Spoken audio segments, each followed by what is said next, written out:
क्या आपने कभी सोचा है कि कैसे कुछ स्टूडेंट्स राइटिंग टास्क 1 में बैंड 7 या ज़्यादा स्कोर कर लेते हैं जबकि बाकी स्टूडेंट्स स्ट्रगल करते हैं।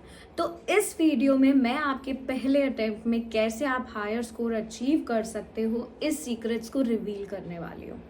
अगर आप सबसे कॉमन आल्स मिस्टेक से बचना चाहते हो राइटिंग टास्क 1 की, तो इस वीडियो को एंड तक देखते रहें, क्योंकि किन चीज़ों से आपको बचना है, कैसे आपका स्कोर इंक्रीज होने वाला है, उसमें मैं आपको हेल्प करने वाली हूँ। तो एंड तक देखते रहो ताकि आपके पास एक ऐसी स्ट्रैटेजी बन जाए किसी भी डेटा, किसी भी रिपोर्ट राइटिंग को टैकल करने के लिए, राइट। तो ये लेसन हमारा रिपोर्ट राइटिंग पे बेस्ड है, ये वीडियो हमारी आज रिपोर्ट राइटिंग पे बेस्ड है कि कैसे आप अपने रीडिंग स्किल्स को डेवलप कर पाओगे और आप अपने राइटिंग टास्क के 1 आंसर को अच्छे से इम्प्रूव कर पाओगे। तो राइटिंग टास्क 1 होता क्या है? राइटिंग टास्क 1 में आपको एक प्रेजेंटेशन, एक विजुअल प्रेजेंटेशन दिया जाता है, जैसे कि line graph, bar chart, process diagram, table, pie chart या मैप। उसमें आपको समराइज करना होता है अपनी इंफॉर्मेशन को क्लियरली और एक्यूरेटली। आपको फोकस करना होता है कि आप इंट्रोडक्शन कैसे बनाओगे, कैसे क्राफ्ट करोगे, क्योंकि इंट्रोडक्शन आपका सबसे पहला पैराग्राफ होता है राइटिंग टास्क 1 का। और ये बहुत ही क्रिटिकल होता है, क्योंकि अगर इसमें आपका टोन जो है रिस्पॉन्स का वो करेक्ट नहीं है तो आपके मार्किंग क्राइटेरिया के अकॉर्डिंग आपके बैंड स्कोर डिक्रीज हो जाते हैं इसमें। तो हम वो स्ट्रैटेजी देखने वाले हैं कि आप रिपोर्ट राइटिंग कैसे लिखोगे, इंट्रोडक्शन जो कि पहला पैराग्राफ है उसको आप कैसे फ्रेम करोगे, तो कैसे आपको डिस्क्राइब करना है, सैम्पल क्या है, वोकैबुलरी क्या ऐड करनी है, टिप्स क्या करनी है, वो सारी चीज़ें मैं आपको बताने जा रही हूँ। सो एक कंसिडर करते हैं एक सिंपल टास्क को। हम यहाँ पे आपकी स्क्रीन पे एक चार्ट आपको दिया है। The chart below shows the sales for a coffee shop in a town in the UK from 2000 to 2020, right? So mostly teachers अब आपको क्या बताएंगे, पहली चीज कि आपको क्या करना है, इसको पैराफ्रेज करना है, राइट। डिस्क्रिप्शन आपको दिया हुआ है, आपको डिस्क्रिप्शन को पैराफ्रेज करना है, बट ये पहला स्टेप नहीं है।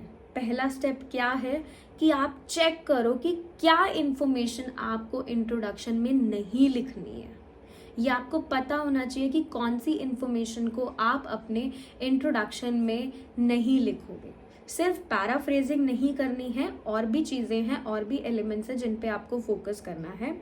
सो जैसा कि आप इसमें देख रहे हो कि यहाँ पे क्या दिया है, कॉलम्स दिए हैं, बार्स दिए हैं। बार्स क्या रिप्रेजेंट कर रहे हैं, डेटा को रिप्रेजेंट कर रहे हैं। सो सारे फीचर्स जो उस कॉलम और डेटा के हैं वो कहाँ बिलोंग करते हैं, आपके ओवरव्यू में और आपके बॉडी पैराग्राफ में, ना कि आपके इंट्रोडक्शन में। हमें इंट्रोडक्शन सबसे पहले लिखना है। इंट्रोडक्शन में हम कभी भी अपने फीचर्स, कॉलम के फीचर्स या बार के फीचर्स को नहीं लिखते हैं, करेक्ट। सो हमें क्या करना है, स्क्रीन पे देखिए, हमें रिमूव करना है किसको, इस डिस्क्रिप्शन को जो सेंटर में कॉलम्स में दी गई है। इस पे हमें बिल्कुल भी फोकस नहीं करना। हमें क्या देखना है कि हमारे पास इंट्रोडक्टरी स्टेटमेंट क्या है। तो हमारे पास यहाँ क्या है, देखिए हमारे पास क्या डिस्क्रिप्शन बचा। हमारे पास करेंसी बची कि पाउंड स्टर्लिंग में करेंसी है। हमारे पास 6 कैटेगरीज हैं, coffee, T, hot chocolate, sandwiches, cakes, soup. हमारे पास ईयर्स हैं 2000, 2010, 2020, और हमारे पास एक टाइटल है, Kappa coffee shop, average monthly sales.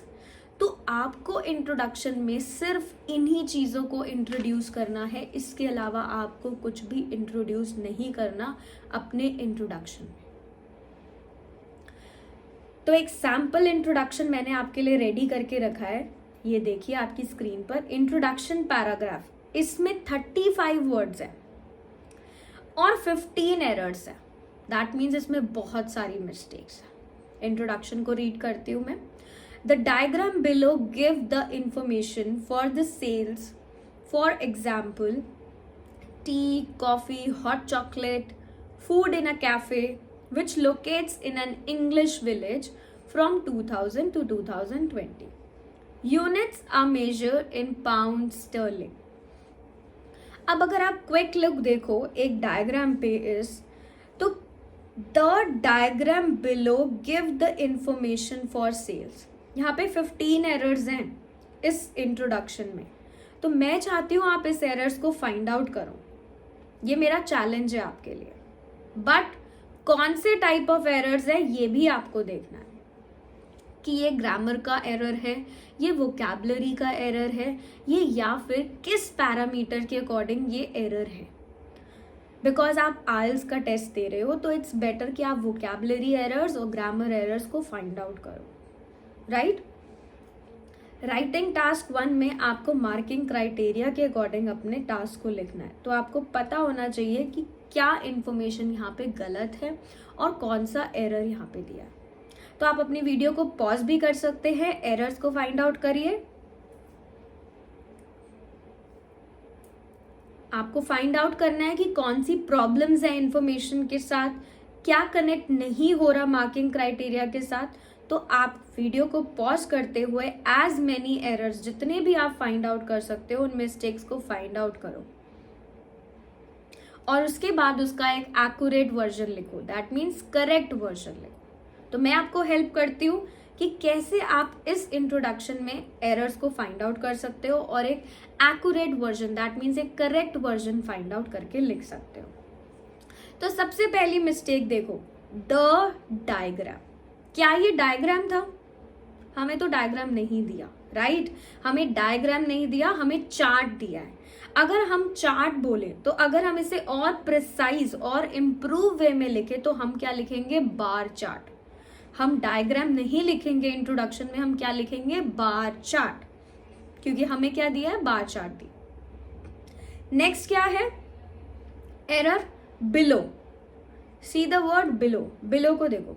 जब भी आप राइट डाउन कर रहे हो, क्या नीचे कुछ दिया हुआ है? ये तो सिंपल मिस्टेक हो गई आपकी कि bar the diagram below gives information, हमें नीचे कुछ नहीं दिया। तो पुटिंग, अगर आप ये वर्ड पुट कर रहे हो वर्ड बिलो, ये एक एरर काउंट होगा। Second thing, give the information for. 4 words की मिस्टेक है यहाँ पे। गिव द इंफॉर्मेशन फॉर, ये 3 मिस्टेक्स। यहाँ पे वर्ब क्या होना चाहिए था? एस, गिव्स होना चाहिए, राइट। क्योंकि 1 चार्ट, दैट मीन्स एक चार्ट है, ये प्लूरल है यहाँ पे, गिव्स।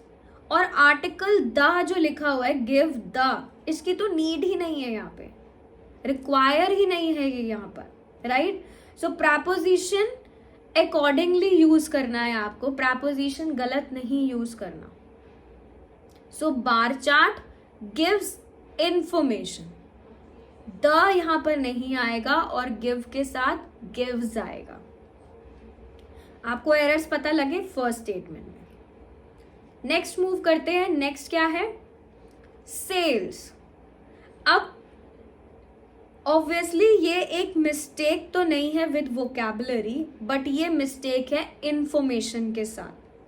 अब क्या इंफॉर्मेशन मिसिंग है यहाँ पर? हमें यहाँ बोला गया है एवरेज मंथली सेल। सो हम क्या प्रोवाइड करेंगे इंफॉर्मेशन? सिंपल तरीके से हम उसे एवरेज मंथली सेल्स लिखेंगे, सिर्फ सेल्स नहीं लिख सकते। तो हमने क्या लिखा? Typically monthly cell, right. तो वर्ड्स मंथली सेल फाइन है, बट अगर आप सिर्फ सेल लिखोगे तो वो इनकरेक्ट है, बिकॉज आप पूरी इंफॉर्मेशन को प्रोवाइड नहीं कर रहे। नेक्स्ट मिस्टेक जो कि बहुत ही इंटरेस्टिंग है, दैट इज फॉर एग्जाम्पल। अब लॉट ऑफ पीपल, बहुत सारे लोग क्या करते हैं इंट्रोडक्शन में, बिना सोचे समझे अपने टास्क को बढ़ाने के लिए, रिपोर्ट को लिखने के लिए, जो भी दिखता है वो क्या करते हैं इंट्रोडक्शन में डाल देते हैं। नहीं, आप यहाँ पे एग्जाम्पल्स नहीं डाल सकते। ये आपका राइटिंग टास्क 2 नहीं है, ये राइटिंग टास्क 1 है, राइट। तो यहाँ पे आपको ऐसे एग्जाम्पल्स नहीं डालने हैं। कोई भी एग्जाम्पल अगर आप पुट करते हो तो वो आप राइटिंग टास्क 2 में करते हो, यहाँ पे नहीं करते, तो आपको इसको रिमूव करना पड़ेगा, राइट। सो फॉर एग्जाम्पल आपको नहीं लिखना है इसमें। थर्ड, नेक्स्ट प्रॉब्लम क्या है? नेक्स्ट एरर क्या है? कैटेगरीज का। अब कैटेगरीज हमने क्या लिखी है? T, coffee, hot chocolate, food, right. तो आप अगर एग्जामिनर इसको रीड करेगा तो एग्जामिनर के लिए तो बहुत ज़्यादा प्रॉब्लम हो जाएगी, उसको सोचना पड़ेगा, बहुत स्ट्रेंज हो जाएगा कि फूड क्या है, कौन सी कैटेगरी है, आपने कौन सी कैटेगरी को कंबाइन करा है, राइट? तो आपका बैंड स्कोर अगेन डिक्रीज होने वाला है। तो आपकी लैंग्वेज प्रॉब्लम यहाँ पर दिखेगी कि आपने एक एरर काउंट किया, तो आपको उस कैटेगरी को राइट ऑर्डर में रखना है। 4 कैटेगरीज हैं। अब सपोज हमारे पास कॉफ़ी है, टी है, हॉट चॉकलेट है, फूड, ये इलॉजिकल हो जाएगा कि आपने 3 ड्रिंक्स की बात करी और समराइज कर दिया फिर उनको फूड कैटेगरीज में। तो एग्जामिनर भी कंफ्यूज हो जाएगा, उनके लिए रीड करना बहुत डिफिकल्ट हो जाएगा, जो कि नहीं होना चाहिए। सो आपके पास चॉइस है कि आप नेम करो कैटेगरीज को वन बाय वन अपने इंट्रोडक्शन में, राइट? जैसे कि आप मेंशन करो coffee, T, hot chocolate, sandwiches, cakes and soup, right? Next error, अब नेक्स्ट एरर क्या था? Cafe, in a cafe. तो डू यू थिंक, आपको लगता है कि क्या कैफे वर्ड करेक्ट है? कैफे और कॉफी शॉप ये एग्जैक्टली सेम नहीं होते हैं, ये डिफरेंट वर्ड्स होते हैं। कभी कभी इनको एज अ सिनोनिम लिस्ट किया जाता है, बट एक्चुअली में ये बहुत अलग है। कैसे? कैफे में बहुत एक्सटेंसिव फूड मेन्यू मिलता है आपको, लेकिन कॉफी शॉप में मोस्टली आपको ड्रिंक्स मिलती है, coffee drinks, right? So particularly वो कॉफी होती है, ऑब्वियसली वो एंटायरली सेम नहीं हो सकता। तो बिगेस्ट प्रॉब्लम इज कि जब आप पैराफ्रेज कर रहे हो तो आप अपनी इंफॉर्मेशन को मिस्ड आउट मत करो। पैराफ्रेज जब करो तो synonym exactly same find out करो। ये नहीं कि कैफे शॉप की जगह, कैफे की जगह आप कॉफी शॉप लिख दो। नेक्स्ट क्या एरर है, चेक करिए। नेक्स्ट एरर है विच लोकेट्स इन। अब ये ग्रामेटिकल एरर है, यहाँ पे ग्रामर करेक्ट नहीं है, इनकरेक्ट यूज की गई है। विच इज लोकेटेड इन होगा, विच लोकेट्स इन नहीं होगा। Next error English village.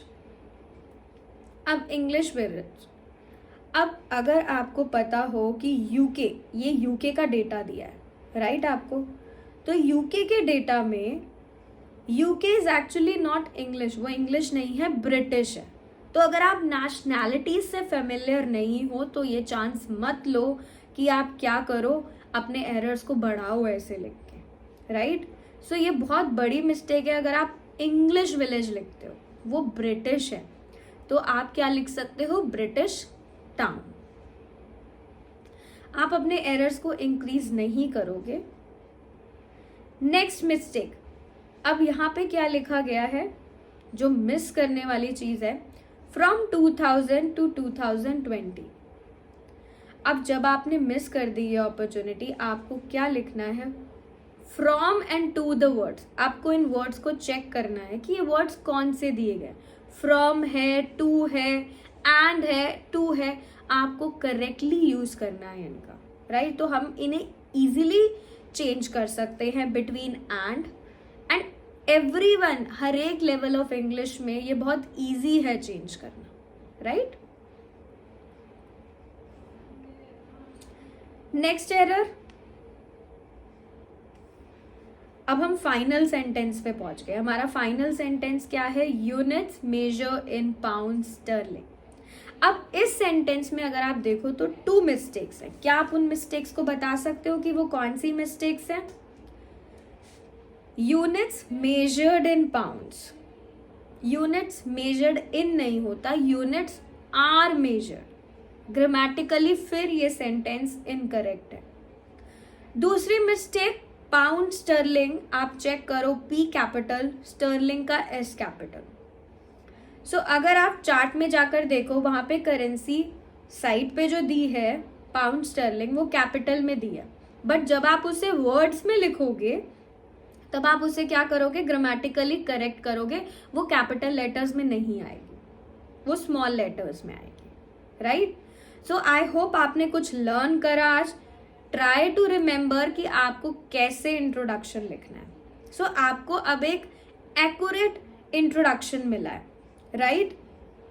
The bar chart gives information about the typical monthly sales of coffee, tea, hot chocolate, sandwiches, cakes and soup for Kappa Coffee Shop, which is located in British Town between 2000 and 2022. Units are measured in pounds sterling. So हमें एक accurate introduction मिल चुका है. तो अब हम देखते हैं एक और हायर बैंड स्कोर वाला इंट्रोडक्शन. ये देखो, जो अभी हमने एक्यूरेट करके लिखा वो भी एक हायर बैंड स्कोर था, और अब जो मेरी स्क्रीन पे विजिबल है ये एक फ्यू एक्स्ट्रा चेंजेस करने से आपको और अपर लेवल के बैंड स्कोर पे ले जा सकता है. सो यहाँ पे एक एक्स्ट्रा चेंज मैंने करा है कि बार चार्ट गिव इंफॉर्मेशन की जगह मैंने बार चार्ट इलिस्ट्रेट लिखा है. सो अगर आप ऐसे छोटे छोटे चेंजेस करते हो तो आपके इंट्रोडक्शन, दैट मीन्स आपका जो राइटिंग टास्क 1 है उसका लेवल और अप हो जाता है. जो वर्ब्स आप यूज कर रहे हो राइटिंग टास्क 1 में, जैसे कि shows, give information about, illustrate, ये सारे एक्चुअली में इक्वल वैल्यू है, बट ये एक ऑल्टरनेटिव वे है आपको दिखाने का कि आप इन सब को यूज कर सकते हो अपने राइटिंग टास्क 1 में. सो आप इन 3 को ही लर्न कर सकते हो क्योंकि आपके पास राइटिंग टास्क 1 एक ही आने वाला है. तो अगर आपको अपने स्कोर को इंक्रीज करना है, आपको इन वोकैबुलरी, इन वर्ब्स को पुट करना है अपने राइटिंग टास्क 1 में.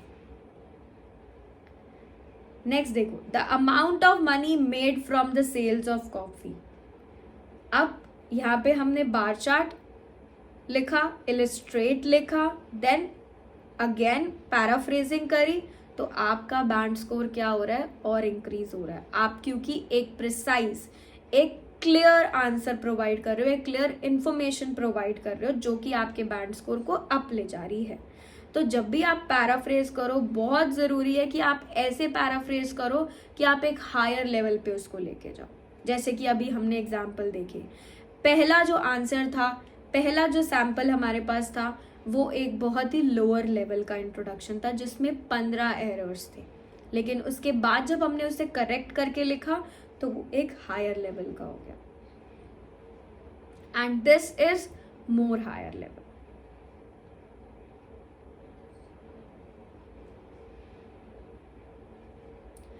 In a typical month for a Kappa coffee shop located in British Town in 2000, 2010 and 2022. Typical month लिखा, एवरेज मंथली सेल्स लिखे हमने. पहले हमने एवरेज मंथली सेल लिखा था, अब हमने टिपिकल मंथ लिखा. तो हमने क्या करा, अपनी वोकैबुलरी को और इम्प्रूव करा. अब यहाँ पे sales is no longer, with that it's separate. तो ये पार्ट ऑफ पैराफ्रेजिंग है कि आप चेक करो, ऑर्डर ऑफ इंफॉर्मेशन को भी चेंज करो. पैराफ्रेजिंग कैसे करते हैं मैंने पहले भी सिखाया हुआ है, आप बेबी कोड की ऐप में जाके चेक कर सकते हो. राइट. सो ग्रामर स्ट्रक्चर पे आपको फोकस करना है कि आप यूनिक ग्रामर स्ट्रक्चर डालो जब भी आप क्रिएट करो अपना इंट्रोडक्शन.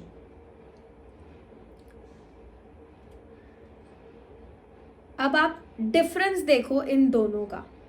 ये 2 इंट्रोडक्शन मैंने आपके सामने आपकी स्क्रीन पे विजिबल है. तो अनदर इंट्रोडक्शन भी देखो आप कि बार चार्ट इलिस्ट्रेट कर रहा है द टिपिकल मंथली रेवेन्यू. सो यहाँ पे एक और वोकैबुलरी ऐड कर दी गई है, रेवेन्यू, और एक ये हायर बैंड स्कोर की वोकैबुलरी है, ये वर्ड रेवेन्यू यूज करना. देन आगे क्या बोला जा रहा है, a cup of coffee shop located in British town from the sales of 6 food and drinks item. अब ये इतना ज़्यादा नेसेसरी नहीं है, बट ये एक बेटर ऑप्शन है बाकी ऑप्शन से जो आप यूज़ करते हो. अब 2000, 2010, 2020 ये आपको लिखना मैंडेटरी है, आप इसको स्किप नहीं कर सकते. यूनिट्स मेजर्ड हो रहे हैं पाउंड स्टर्लिंग में, ये भी रिक्वायर है और ये आपको लिखना है, आप इसको चेंज भी नहीं कर सकते. राइट, ये मैंडेट. तो डिफरेंस देखो कि वर्ड ऑर्डर चेंज करने से आपका इंट्रोडक्शन कितना चेंज हो गया, एक हायर लेवल का बन गया. क्लियर. नेक्स्ट, अब मैं आपको एक चैलेंज दे रही हूं, आपको कुछ लिखना है, समथिंग जो थोड़ा सा डिफिकल्ट है. ये मल्टीपल टास्क है। यहाँ पे एक टेबल है, पाई चार्ट है। अब मैंने आपको चैलेंज दिया है कि आपको इंट्रोडक्शन लिखना है ऑन योर ओन। रिमेंबर कि आपको क्या स्टेप्स पे फोकस करना है। रिमूव करना है इन्फॉर्मेशन को जो आपको पुट नहीं करनी इंट्रोडक्शन में, तो आपको सिंपल डिस्क्रिप्शन मिल जाएगा। ठीक है, तो लुक आउट करो क्या इन्फॉर्मेशन आपको ऐड करनी है, क्या आपको पैराफ्रेज करना है और क्या आपको पुट डाउन नहीं करना अपने इंट्रोडक्शन में। वीडियो को पॉज करके आप अपने आंसर को फ्रेम करें। अब आपके पास दो टास्क है, एक टेबल है, एक पाई चार्ट है। आपको दोनों को इंट्रोड्यूस करना है एक ही इंट्रोडक्शन के पैराग्राफ में। अब आप उसे सेपरेटली नहीं लिखोगे, मतलब अलग से नहीं लिखोगे। आप एक सेंटेंस बनाओगे अपना टेबल के लिए और एक सेंटेंस बनाओगे पाई चार्ट के लिए, ताकि आप अपने इंट्रोडक्शन को कंबाइन कर सको। और आप उसे लिंक भी करोगे दोनों सेंटेंसेस को। लिंक करने के लिए आप एक कनेक्टर, एक कोहेसिव डिवाइस का यूज कर सकते हो, जैसे कि वर्ड वाइल। बट एनीवे मैंने आप पे छोड़ा है कि आप कैसे करोगे। राइट, इंट्रोडक्शन जैसे मैंने बोला है कि आप वीडियो को पॉज करके अपने इंट्रोडक्शन को लिखो और उसको कंबाइन करो दोनों के, टेबल का भी और पाई चार्ट का भी। सो हम स्टार्ट करते हैं टेबल के साथ। टेबल क्या कंटेन करता है? Table shows how much the US spent in total on imported fish in 1988, 1992 and 2000, while the pie chart illustrates the proportion of fish brought in from China, Canada and other countries. Units are measured in billion of dollars in the table and percentage in the pie chart. अब जो description दी गई थी, अगर आप याद करें कि information में क्या लिखा था हमने, कि हमें क्या वर्ड्स का यूज करना है, show and illustrate. So in this case we are going to use show. हमने क्या यूज करा? शो करा। डोंट फॉरगेट द एस, आपको एस नहीं भूलना, गिव्स था वहां पे, तो यहाँ पे भी आप शोज लिखोगे। सो टेबल क्या शो कर रहा है? एक्चुअली टोटल कॉस्ट, किसकी? फिश की। राइट, दैट्स एक्चुअली मीनिंग, क्या मतलब है उसका? कि अमेरिका ने कुछ पैसे स्पेंड करे, मनी स्पेंड करी है। राइट, सो हम इसे प्रिसाइज वे में, एक्यूरेट वे में क्या करेंगे? पैराफ्रेज करेंगे, जैसा कि हमने किया।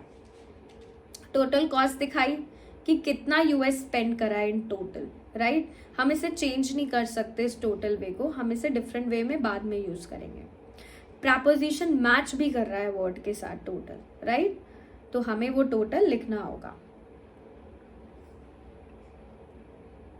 अब एरर्स देखो, इसमें एरर्स क्या हैं? क्या ये इंट्रोडक्शन करेक्ट है? नो। हमने 3 years भी मेंशन करे, वी कैन पुट कॉमा, हमने वाइल भी लिखा, कनेक्ट भी करा सेंटेंसेस को, टेबल को, पाई चार्ट को, वाइल का यूज भी करा, इलिस्ट्रेट करा, वर्ब्स का यूज भी करा। क्योंकि ये प्लूरल है तो पाई चार्ट्स लिखा, pie charts illustrate the proportion of. और हमने units are measured in billions of dollars. तो आपको क्या लग रहा है कि ये करेक्ट है? एरर्स हैं इसमें? चेक करते हैं क्या क्या एरर्स है, कौन कौन से एरर्स है। Illustrate the proportion of fish brought in, plural, pie charts illustrate the proportion of. Proportion ठीक है, पैराफ्रेज वर्ड है परसेंटेज का। राइट, तो हमने उसे पैराफ्रेज करा। अब हमने यूनिट्स आर मेजर्ड इन भी लिख दिया, billions of dollars in table, percentage in pie chart. तो आपको क्या लगता है कि ये करेक्ट है? There is a problem with final sentence. Final sentence के साथ प्रॉब्लम है। अगर आप उसे देखो कि हमने वो ऑलरेडी इंट्रोड्यूस कर दिया है। ये जो फाइनल सेंटेंस है, units are measured in billions of dollars in the table and percentages in the pie chart, इस स्टेटमेंट के साथ बहुत प्रॉब्लम है क्योंकि हम इसे पहले ही इंट्रोड्यूस कर चुके हैं। पाई चार्ट रिप्रेजेंट कर रहा है परसेंटेजेस, तो हम पहले ही बता चुके कि पाई चार्ट क्या इलिस्ट्रेट कर रहा है? Proportion. Percentage means proportion. So वो पहले ही पैराफ्रेज हो चुका है। ये बहुत शॉर्ट रिपोर्ट होती है जिसको आपको 150 to 170 वर्ड्स में लिखना है। तो अगर आप ऐसा करते हो, रिपीट करते हो अपने वर्ड्स को, तो आपको लोअर बैंड स्कोर मिलेगा। जब आपने प्रपोर्शन पहले यूज कर लिया, आप दोबारा से परसेंटेज लिख रहे हो, तो इसका मतलब आपके रिपीटिशन ऑफ वर्ड्स हो रहा है यहाँ पे, right. Units are measured in billions of dollars in the table. Now problem is, next problem क्या है कि आपने इलॉजिकल ऑर्गेनाइज कर दिया ना इंफॉर्मेशन को, कोहेरेंस नहीं है, कोहेजन नहीं है, राइट। तो मैं आपको एक परफेक्ट तरीका दिखाती हूँ कि कैसे आप इसका इंट्रोडक्शन लिख सकते हो। ऑल्टरनेटिव वे है, table shows the total expenditure of US in billion dollars और इम्पोर्टेड फिश। अगेन अगर आप देखो तो क्या है, एक्सपेंडिचर है, ये एक्सपेंडिचर है किसका, मनी का जो स्पेंड हुई है। तो ये परफेक्ट पैराफ्रेजिंग हुई कि आपने इसको यूज करा, राइट। देन हमारे पास 3 years दिए, 1998, 1992 and 2000. While the pie chart illustrate the proportion of fish that was sourced, now हम एक word यूज कर रहे हैं source. In the description उसे यूज किया गया था as a noun, but अब हम यहाँ पे कैसे यूज कर रहे हैं, as a verb, past passive form में, right?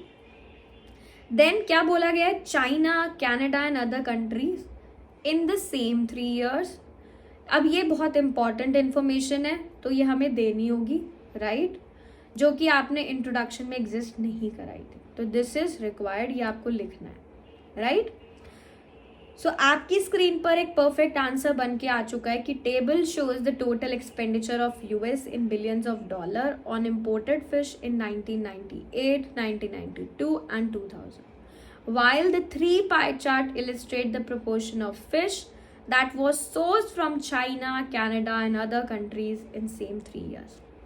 So ऐसे इंट्रोडक्शन को अब आप लिख सकते हो। See lot of questions are there in our baby code app. हमारी बेबी कोड की ऐप में जाकर आप फिर से ऐसे एक इंट्रोडक्शन को लिखो, इस वीडियो को एंड तक देखो, लाइक करो। सच वीडियोस अगर आपको चाहिए तो आप हमारी रिकॉर्डेड क्लासेस को भी देख सकते हो, राइट। अगर आपको ये वीडियो अच्छा लगा है तो डोंट फॉरगेट कि आप सब्सक्राइब बटन पे हिट करो और मोर कंटेंट देखो हमारा। अगर ये वीडियो ने आपको हेल्प करा है तो आप थम्स अप भी कर सकते हो, अपने कमेंट्स भी शेयर कर सकते हो बिलो। सो बेल आइकन को टैप करो और कोई भी अपडेट को मिस मत करो and keep learning with us. Thank you.